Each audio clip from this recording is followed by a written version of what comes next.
Amazon PPC or Amazon DSP? Which one is better? Am I ready for both? Am I ready for DSP? Am I ready for PPC?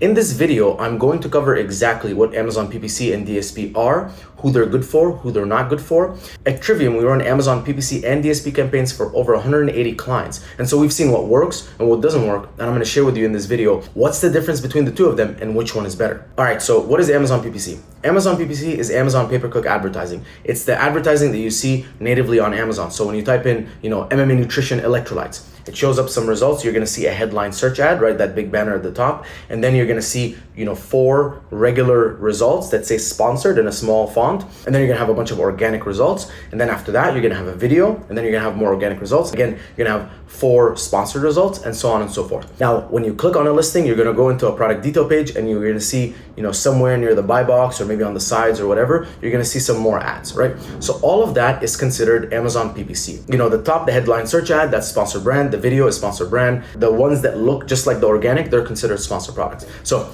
Amazon PPC is the absolute foundation. You shouldn't even worry about Amazon DSP without first going into Amazon PPC. You should definitely launch Amazon PPC, focus on sponsored products. 80 to 90, I would say 90% of all of your ad spend in terms of PPC, not DSP, but 90% of your ad spend should go to sponsored products because those look very natural. They look very organic. Some people don't even know that they're ads. With the banner, with the video, people do know that they're ads. Now the banner and the video, they definitely have their own use, right? Now the banner is nice when you want to showcase something that you can't really communicate in your main image. The video is also nice if there's something special about your product that you can showcase in a video really quickly in the first 3 seconds. That's where you can use a sponsored video. But for the most part, sponsored products will get the majority of the job done. Now, sponsored products is broken up into 2 categories: keywords and products. With keywords, it's very self-explanatory. What are all of the keywords that people are typing to look for your product? You're going to show up for those keywords. And then product targeting is basically when you click on a product, you scroll down, it says sponsored products related to this item. Those are the, competitors that are basically bidding on that product page. And that is product targeting. That's where you can show up. So those 2 places basically generate 90% of the revenue, or they should generate 90% of the revenue when it comes to PPC advertising. Now, Amazon PPC is the foundation. So if your Amazon PPC is not dialed, if you feel like you haven't gotten to a good point where your product is converting well, and PPC is actually working, don't even consider DSP, right? So focus on PPC first because PPC is naturally going to be more profitable. There are certain things in DSP that are more profitable than PPC, but it's like a small thing, right? Which is like the bottom of the funnel stuff, like retargeting, loyalty, stuff like that, right? But the core focus, the thing that's going to make you the most money is going to be Amazon PPC. So focus on that first, build it up. Now, let's say you're converting well. Let's say you're profitable on Amazon.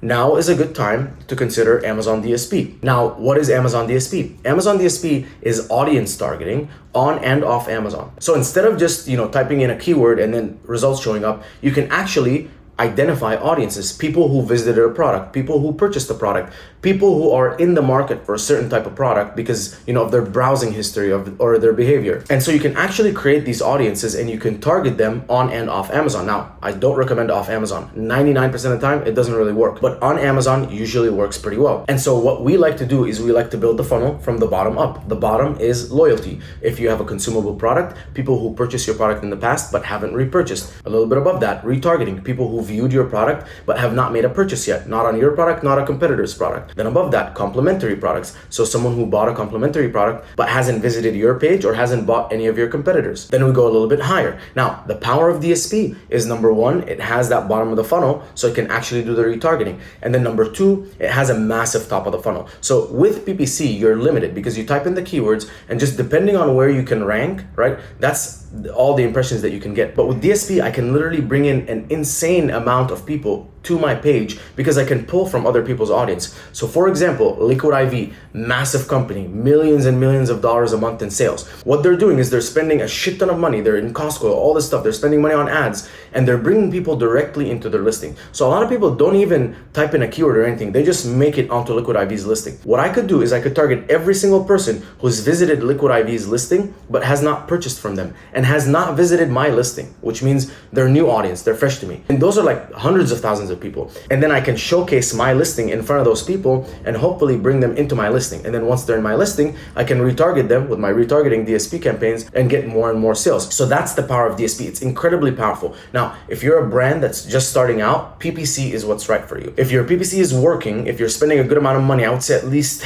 10,000, 15,000 a month on PPC, you're getting good traction, you're converting well, you're profitable on Amazon, your conversion rate is decent, right? Because DSP conversion is naturally going to be a little bit lower because people do notice that it's an ad as opposed to, how sponsored products is very organic, right? People are going to notice that it's an ad. So conversion rate is naturally going to be a little bit less. And when you're hitting people at the top of the funnel, conversion rate is going to be less because it's the top of the funnel. But once you're a little bit profitable and your conversion rate is good, add DSP on top of PPC. That's what becomes really powerful because now you build a full funnel. You have people, let's say in the middle, you have people typing in keywords, seeing your products on Amazon, clicking on them, getting in there. Now at the bottom, you add retargeting. So people who don't purchase, you keep showing your ads in front of them until hopefully they do purchase. And then once they purchase, if you can cross-sell them other products, or you can retarget them to get them to purchase again. So that's the bottom of the funnel. And the top of the funnel where you can get people from other products, all their audience that haven't ever, made it or seen your listing, and you can start showing your listing in front of those people and build the top of the funnel. So you're growing the top of the funnel, which is going to be, again, a little bit less profitable, but in the long term, it's going to make you way more money. You're going to grow way bigger.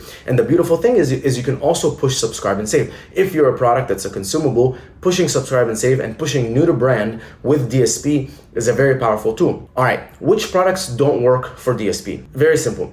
The very cheap ones won't work. It's gonna be too costly, right? So you wanna start at least at a $20, ideally a $30 price point, up until maybe 50 or 60. Between 60 and 200, it's a little bit, kind of weird, right? And then once you hit 200, right, the more expensive ones, it works well because of like the retargeting capability, and all you need is one conversion for it to be worth it. So that's when it comes to price. In terms of what kinds of product, consumable products usually do really well with DSP. Products with like a very large variety, apparel, I'm not sure, right? I haven't seen a lot of good, use cases for that on DSP. But in general, if you're looking to find out if your product is a fit for DSP, feel free to reach out. I'm gonna put the link in the description to reach out to us. Just say, hey, I wanna learn about DSP. Is my product a fit? And then our VP of DSP, Sam, who's built Thrazio's entire DSP team, run DSP himself for over 300 brands. He's gonna take a look and he's gonna tell you, hey, I think DSP is right for you. So I'm just gonna ask you a few questions, or say, I don't think this is right for you.